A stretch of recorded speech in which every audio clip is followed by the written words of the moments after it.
Assalamualaikum warahmatullahi wabarakatuh. Alhamdulillahirabbil alamin.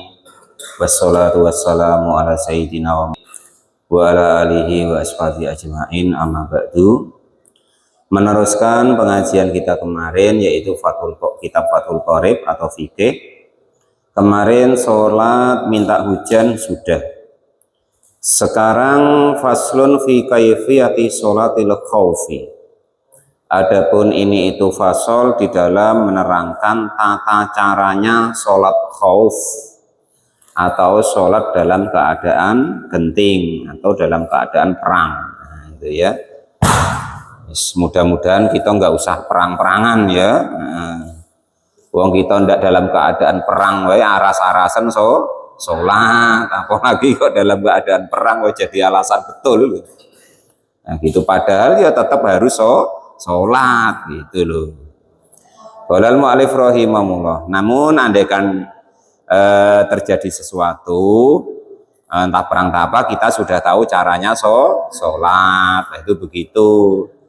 Dan memberikan pemahaman kepada kita bahwasanya saking pentingnya sholat 5 waktu, saking harusnya sholat 5 waktu, itu dalam keadaan seperti ini wae masih harus sholat gitu, nggak ada alasan.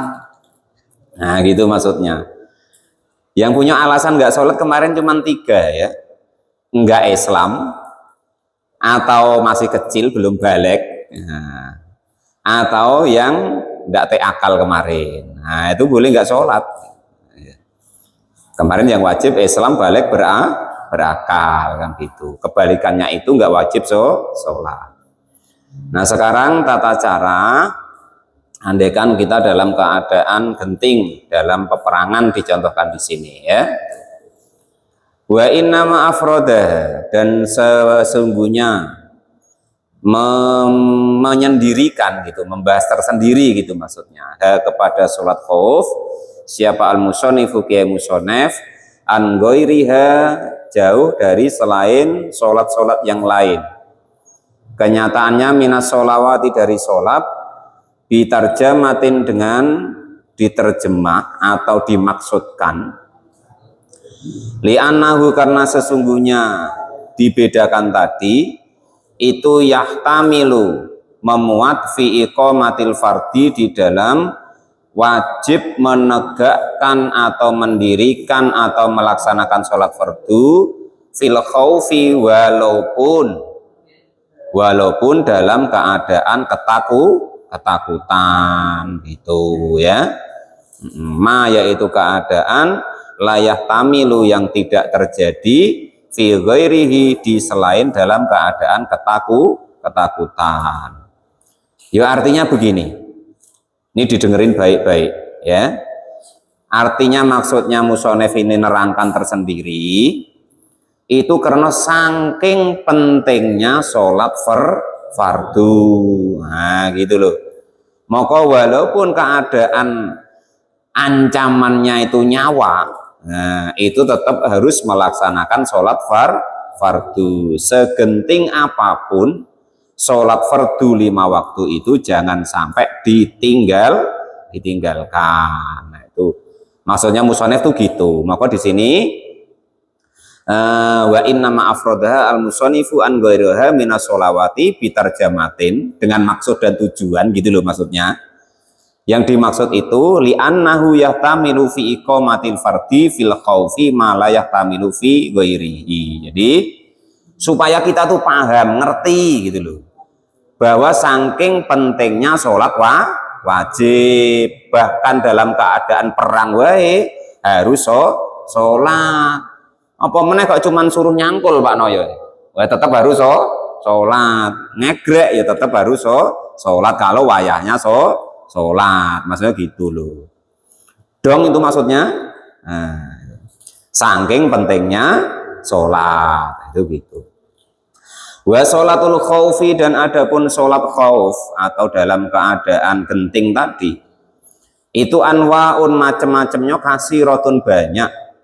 tablugu yang sampai apa anwa atau macamnya tadi, sitata adrubin kepada 6 macam. Nah, macam-macamnya itu yang sahih itu 6 macam.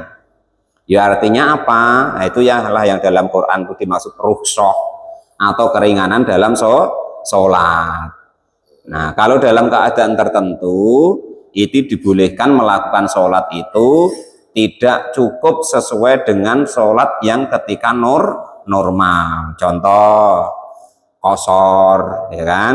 Contoh jamak. Nah, seperti itu. Contoh ini dalam keadaan perang. Ya ini namanya qashar juga gitu loh.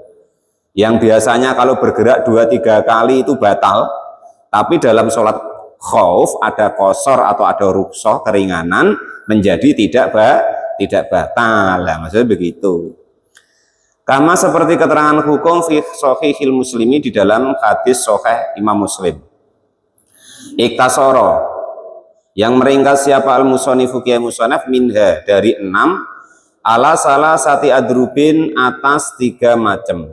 Kalau dalam hadis Bukhari, dalam hadis Muslim itu ada 6 macam tata caranya tentang masalah sholat khauf. Namun yang dibahas di sini cuma 3 macam. Akhadua adapun yang pertama itu ayakuna, jika ada siapa adu musuh ada itu fi ghairi jihatil kiblati di selain arah kiblat. Nah, praktek pertama ini kalau musuhnya itu tidak di arah kiblat. Contoh kita ini kiblatnya ke sana ya. Berarti arah ke barat kurang lebih. Nah, ini prakteknya kalau musuhnya tidak di arah barat, tidak dari arah barat, berarti dari arah timur atau dari arah utara atau selatan. Maka ini praktek yang pertama. Ketika musuh perang tadi, musuh kita tadi tidak di arah kiblat. Wahwa dan adapun musuh itu qalilun sedikit. Wafil muslimina dan itu di golongan orang Islam kasiratun adapun pasukannya lebih banyak. Contohnya gambarannya bagaimana bikhaisu taqawama sekiranya bisa menanggulangi siapa kullu firqatin tiap-tiap kelompok minhum dari orang muslim al-adwa kepada musuh. Nah, praktek yang pertama yaitu musuhnya tidak di arah kiblat. Terus pasukan orang Islam itu lebih banyak. Maka seperti ini caranya gitu. Cara yang pertama yaitu fayafriqahum, maka memecah siaphum kepada orang Islam siapa al-imamu imam firqataini kepada 2 bagian, dibagi 2. Nah, bukan yang sikok bagi 2 loh ya. Ini sikok bagi 2 maksudnya imam, cuman makmumnya nanti dibagi 2 kelompok gitu. Bukan yang maksudnya Mas Nur sikok bagi 2 yang bukan yang itu bagi dia. Itu lagunya Pak Sekdes itu sikok bagi 2. Ini bukan. Imamnya 1, nanti makmumnya dibagi 2 kelompok. Walaupun sikok bagi 2 tapi bukan itu gitu. Bukan yang dimaksud Pak Sekdes itu yang dimaksud di sini gitu. Firqotun adapun 1 kelompok itu takofu berhenti atau belum sholat dulu menetap fi wajhil adui ke arah musuh. Takhrisuhu yang menjaga siapa 1 kelompok tadi kepada imam dan yang sholat pertama kali. Wa firqatun dan 1 kelompok lagi itu taqafu diam atau berhenti khalfahu di belakang imam. Ayil imamu artinya di belakang imam. Artinya musuhnya bukan dari sana, berarti musuhnya umpama dari timur. Maka yang ini apa untuk nyontohkan? Nah, ini sama ini. Nah, ini imam. Nah, ini kan ke sana berarti kiblat, berarti musuhnya dari sana. Oh, untuk musuh. Ini musuh. Nah, musuhnya situ. Maka yang 1 ini serempak dengan imam menghadap kiblat nak sholat. Yang 1 ini diem dulu hadap sini. Wah, ngadang musuh. Nah, itu cara yang pertama. Itu. Udah, deal itu ya. Macam itu caranya ya. Simpan dulu nanti. Oh. Nah, itu cara begitu. Nah, jadi yang sekelompok ngikutin imam, yang sekelompok bersiap-siap menghadapi musuh, mengawasi musuh. Wa yusolli, dan sholatlah siapa imam bifirqatin dengan rombongan atau kelompok allati khalfahu, allati yaitu kelompok khalfahu yang di belakang imam. Nah, kelompok pertama tadi sholat bersama imam. Sholatnya rakaatan, 1 rakaat saja dulu. Summa ba'da qiyamihi, lalu setelah berdirinya imam li rakaati, untuk rakaat asaniyat yang kedua, tatimu, maka menyempurnakan siapa imam li nafsi, untuk dirinya, baqiyata sholatiha, di seluruh sisa sholatnya kelompok tadi. Jadi balik lagi nih, ini musuh, ini kelompok kedua, ini kelompok yang ikut imam, ini imamnya. Nah, ini sholat 1 rakaat dulu, yang ini belum ya. Nah, yang ini itu ikut sholat. Setelah selesai 1 rakaat tegak, nah ini ganti yang ini sholat, ini nerusin sendiri. Yang kelompok pertama nerusin sendiri sampai selesai. Lah baru yang ini nanti nyusul ngikutin imam. Nah, gitu caranya. Ganti yang ini jago ini. Nah, itu begitu caranya. Itu cara yang pertama. Lah terus nanti sebelum saya baca nih ya, terus nanti seterusannya itu pokoknya nanti nerusin dewek-dewek, sehingga imam ini nunggu di salah satunya ini sampai selesai. Pokok yang belakang barisan ini gantian. Yang ini kalau sudah selesai tegak, ini sudah tegak, ini ganti jago situ. Yang ini ganti sholat serempak dengan imam. Nah, seperti itu prosesnya ya. Nah, itu begitu. Nah, itu cara yang pertama. Nah, angel ya Pak, enggak angel, mudah-mudahan kita enggak payah itu. Kita sholat yang gampang-gampang wae. Ya cuman setidak-tidaknya menjadi tahu bahwa saking pentingnya sholat, dalam keadaan perang wae masih harus sholat. Nah, intinya begitu tuh loh gitu ya. Qala al-mu'allif rahimahullah. Itu pertama begitu. Tati muli nafsiha bagi atas sholat ya. Wa tamdo, dan terus siapa imam, siapa firqah bada firaqi sholatiha, setelah selesai sholatnya yang pertama tadi, ila wajil adwi, hingga menghadap ke wajahnya musuh, tahrisahu, menjaga siapa kelompok yang sudah sholat bersama imam tadi kepada imam, menjaga ganti balik menghadap ke arah musuh itu. Wa ta'ti, dan datanglah siapa atau ifatun kelompok al-ukhra yang lain, allati yaitu kelompok kanat yang ada siapa kelompok tadi, ada itu khorisotan, menjaga fi rakaati, di dalam rakaat al-ula yang pertama, seperti yang saya terangkan tadi ya. Jadi yang pertama ikut sholat dulu 1 rakaat, setelah itu ganti jaga yang belakang ganti ikut sholat imam itu. Wa yusolli, dan sholatlah siapa limamu imam biha, dengan kelompok yang kedua yang tadi belum sholat gitu, rakaatan dengan 1 rakaat. Faida jalasa, maka ketika duduk siapa limamu imam litasyahudi, untuk tasyahud akhir, tafaraqahu, maka memisah siapa mufarokoh, berpisah gitu, nggak ngikut imam lagi kepada imam, sholat sendiri lagi di dewek gitu genteng. Itu nggak ngikut imam lagi gitu. Watatimu, dan menyempurnakan linafsiha, untuk kelompok dirinya sendiri tadi. Suma yang tadiru, maka lalu menunggu kepada kelompok yang kedua siapa al-imamu imam. Wa yusalimu, dan salam biha, dengan kelompok pertama dan kedua. Jadi yang pertama tadi memisah dari imam hingga sholat sampai selesai. Yang kedua ya gantian, setelah dengan imam maka dia memisahkan diri terus sholat sampai selesai. Wahadi, dan inilah cara yang pertama gantian tadi gitu loh ya.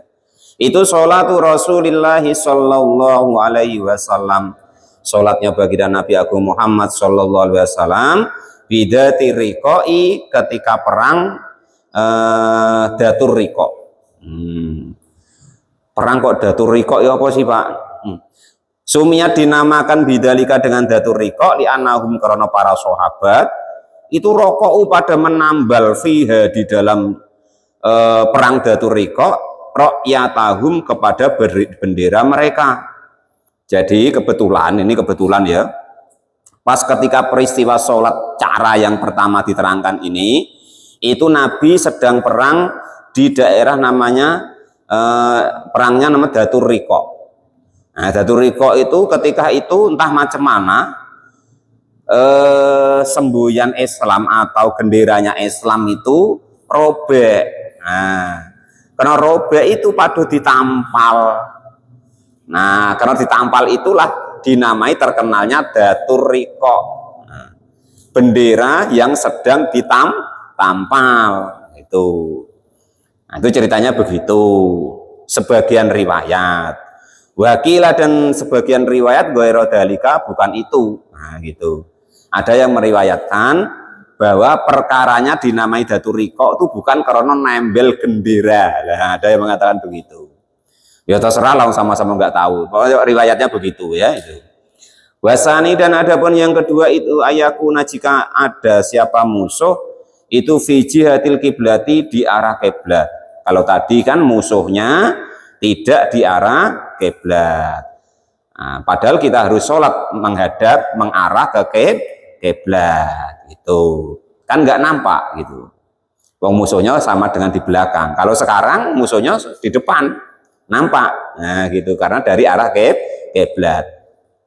Fi makanin di tempat layasturuhum yang tidak menutupi hum kepada musuh anak ayuni tidak menutupi apa musuh hum kepada orang muslim an ayunil muslimina dari penglihatan orang Islam apa sayun sesuatu. Jadi artinya walaupun sholat sama-sama maksudnya itu musuhnya nampak, mau datang pas sholat ya nggak apa-apa ngambil pedang dulu sambil becok itu bahasanya gitu. Wong nampak, masuk kalau nak ditombak kok nggak ngindar kan gitu. Pak serah wae pas sholat, aku sedang sholat nggak peduli orang musyrik itu. Gitu. Wafil muslimina dan itu di golongan orang Islam kasratun. Adapun golongan yang banyak atau pasukannya itu banyak, mempunyai pasukan yang cukup, tahmilu yang cukup tafriqahum kepada yang cukup apa kelompok atau apa ya bahasanya tentaranya tafriqahum kepada memecah atau mengalahkan musuh. Fayasipuhum maka membariskan hum kepada kelompok orang Islam yang mau sholat siapa imam sofa ini menjadi dua barisan. Masalan umpamanya kalau ini betul-betul sholat serempak barisannya sama tidak berbalik arah gitu. Wa yahrumu dan takbiratul ihram siapa imam bihim dengan kaum muslimin yang dibagi dua baris tadi jami'an dengan serempak. Faida sajadu, nah yang bedakan ketika rukuk dan sujud saja, ketika sujud saja. Faida sajadu maka ketika sujud siapa al-imamu imam firqati di dalam rakaat alula yang pertama, sajada maka sujudlah ma'ahu beserta imam siapa ahadus sofaini salah satu dua barisan. Dua baris. Nah, ketika imamnya rukuk sujud yang satu barisan ngikut. Nah, sajadata ini dengan dua sujud. Wawakofa dan diam dulu, jangan ngikutin imam ikut sujud. Siapa as-sofu barisan al-ukhro yang lain. Nah gitu. Kalau yang depan ikut sujud, yang belakang jangan ikut sujud dulu. Tujuannya apa? Yukhrisuhum, menjaga siapa barisan yang belakang hum kepada barisan yang ikut sujud. La faida rofa'a maka ketika bangun siapa atau mengangkat siapa imam roksahu kepada kepalanya imam setelah sujud dua kali sajadu maka sujudlah siapa makmum atau barisan yang kedua yang tadi belum sujud. Walakhakuhum dan juga mengejar atau menemui atau menyerempai maksudnya ganti terus gitu sehingga serempak dengan imam. Wa yatasyahadu dan bertasyahud siapa imamu imam bisofa ini dengan dua barisan langsung. Wa yusallimu dan salam siapa imam bihim dengan dua barisan langsung. Wahada dan inilah cara sholat yang nomor dua ini ketika perang Itu sholatu Rasulillah sallallahu alaihi wasallam, sholatnya baginda Nabi Agung Muhammad sallallahu alaihi wasallam di Asfani, di daerah Asfan. Asfan itu daerah antara Mekah ke arah Madinah, yaitu termasuk daerah jalur perjalanan haji ya itu. Waya adapun Asfan itu qaryatun desa fitorikil haji, di dalam jalur perjalanan haji al-Misri yang dari daerah arah Mesir. Bainaha, di antara Madinah, wa bainal Makkah, dan antara Mekah itu marhalatani, ada 2 pos. Wasumiyat, dan dinamakan bidalika, dengan demikian nama Asfan, li isfil suyuli, karena sering banjir yang besar atau sering tenggelam gitu, fiha, di dalam daerah tersebut. Artinya itu ya mungkin daerah lekoan gitu ya, andaikan ketika hujan lebat itu sering tergenang atau banjir, maka dinamai Asfan itu karena sering banjir. Asalnya bukan apa-apa, tidak ada namanya, tapi karena sering banjir, nah dinamai Asfan gitu. Nah, macam itulah gambarnya. Seperti inilah ya kan. Sungai ini sebenarnya kan nggak ada namanya. Nah, macam Sungai Klemak ya kan. Asalnya nggak ada. Cuman mungkin dulu Datuk Hasan atau datuk-datuknya dulu di situ banyak Sungai Klemak. Nah, ikan klemak. Oh, karena sungai itu banyak ikan klemak, maka disebut Sungai Klemak. Macam itulah ya gitu. Itu ya niru ini. Gitu. Nah, sama seperti itu. Nah itu kok dinamakan manten itu ada apanya Pak? Nah itu tanya Datuk nanti ya kan, tanya Datuk Hasan itu ya kan itu. Itu Lubuk Lundu Pak, nah, nanti tanya Datuk Hasan gitu.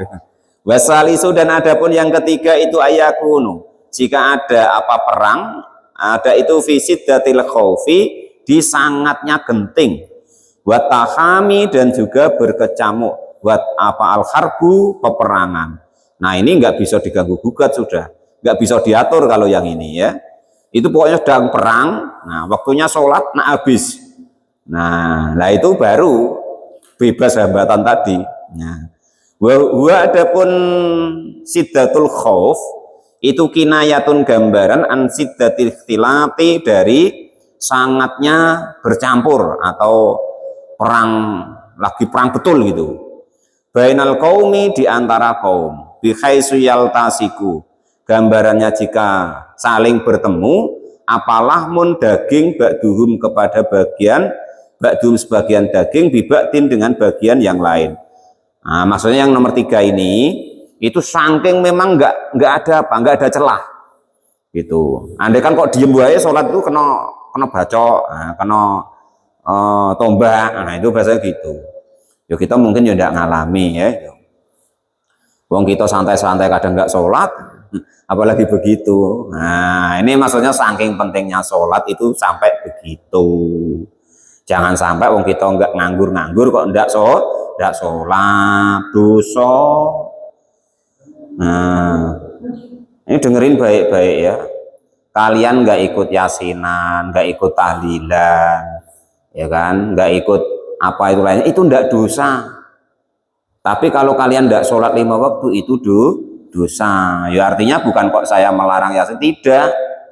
Namun jangan sampai kita mementingkan yasinan terus kalian ndak sholat atau kita tidak sholat. Kebalik itu ya. Ya ayo yasinan, ayo tahlilan, tapi jangan sampai tidak sholat. Jangan sampai terbalik. Nah, pengajian terus ndak sholat. Nah, kan? Ini pengajian ini caknya nanti terus nggak sholat, yang belum sholat isya nggak sholat, nah itu nggak boleh, harus sholat itu. Falayatamakkanuna, maka tidak akan memungkinkan mingtarkil kitali, dari meninggalkan peperangan. Walayakdiruna, tidak mampu ala nuzuli, atas turun atau berhenti, ingkanu atau turun ya, ingkanu jika ada siapa pasukan, ada itu rukbanan, dalam keadaan naik kendaraan, turun dari kendaraan ya ndak sampai nggak sempat. Wala ala inkhirafi, dan tidak tidak mampu berpaling, ingkanu jika ada siapa kaum itu masatan jalan kaki. Pokoknya perang betul lah. Berhenti sebentar ya kena becok, gitu bahasanya itu.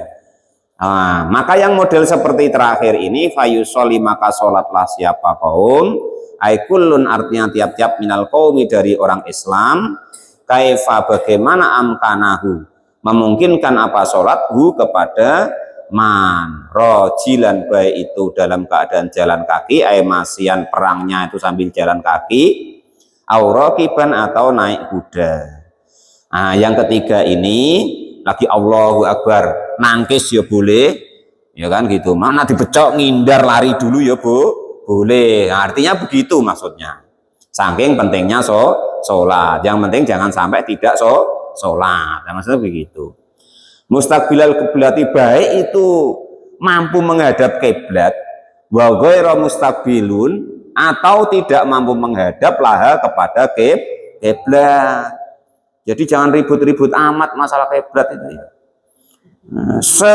Apapun kita, ya nyatanya boleh ada yang tidak menghadap kiblat. Tapi kan itu keadaan tertentu, tapi nyatanya kan ada. Kalau harus nggak sah betul, nah ini nggak sah. Tapi alasannya itu Pak, nggak ada alasan awalnya, nah kan gitu. Wes pokoknya sholat lah, intinya gitu ya. Paling mudahnya itu pokoknya yang penting sholat. Ya upama kok disusun ditata begini Pak, ya nurut gitu. Jangan kok bantah-bantah ya. Kalau ada yang ngatur, nurut gitu. Enak toh. Jangan buat sulit hidup tuh gitu. Wayak tadiruna dan tidak ada udur, wayak tadirun dan udur fil amali di dalam pekerjaan, al kasiroti yang banyak fi sholati di dalam sholat kadorbati seperti pukulan mutawaliyatin yang terus menerus. Yang intinya bagaimanapun, ya kan, dalam keadaan sholat begini, walaupun sambil perang gini-gini, baca Fatihah, gini, ruko ndak bisa ya gini bentar.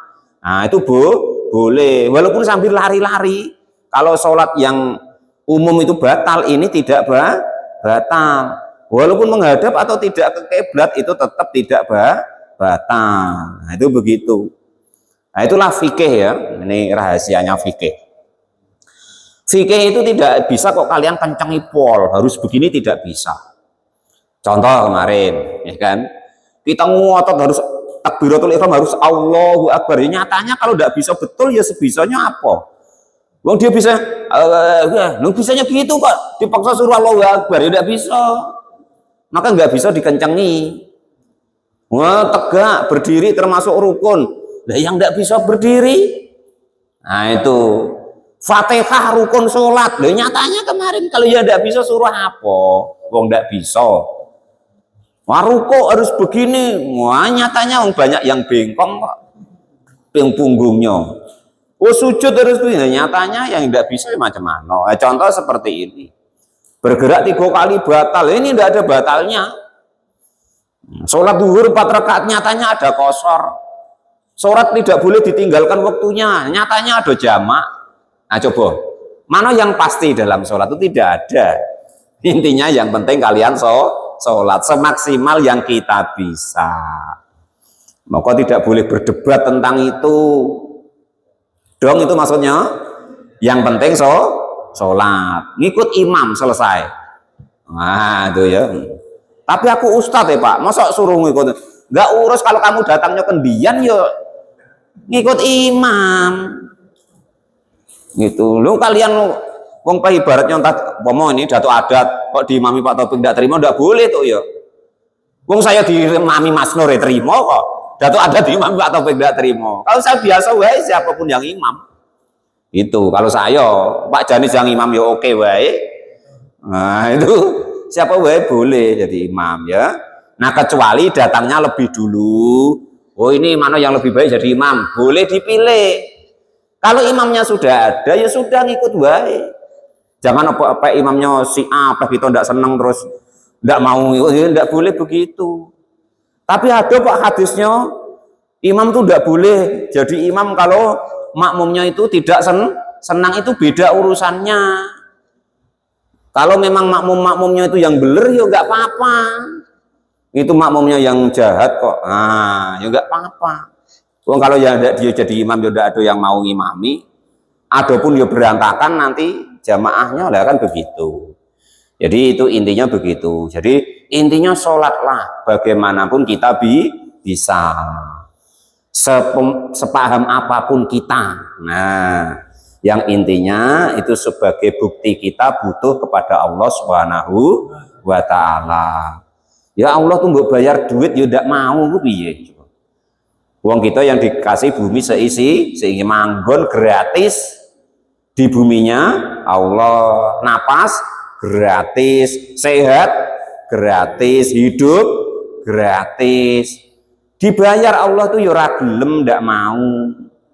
Ya bukti kita bahwa bersyukur bahwa kita butuh Allah, itu kita sholat. Tapi kan Allah ndak butuh sholat kita, Pak.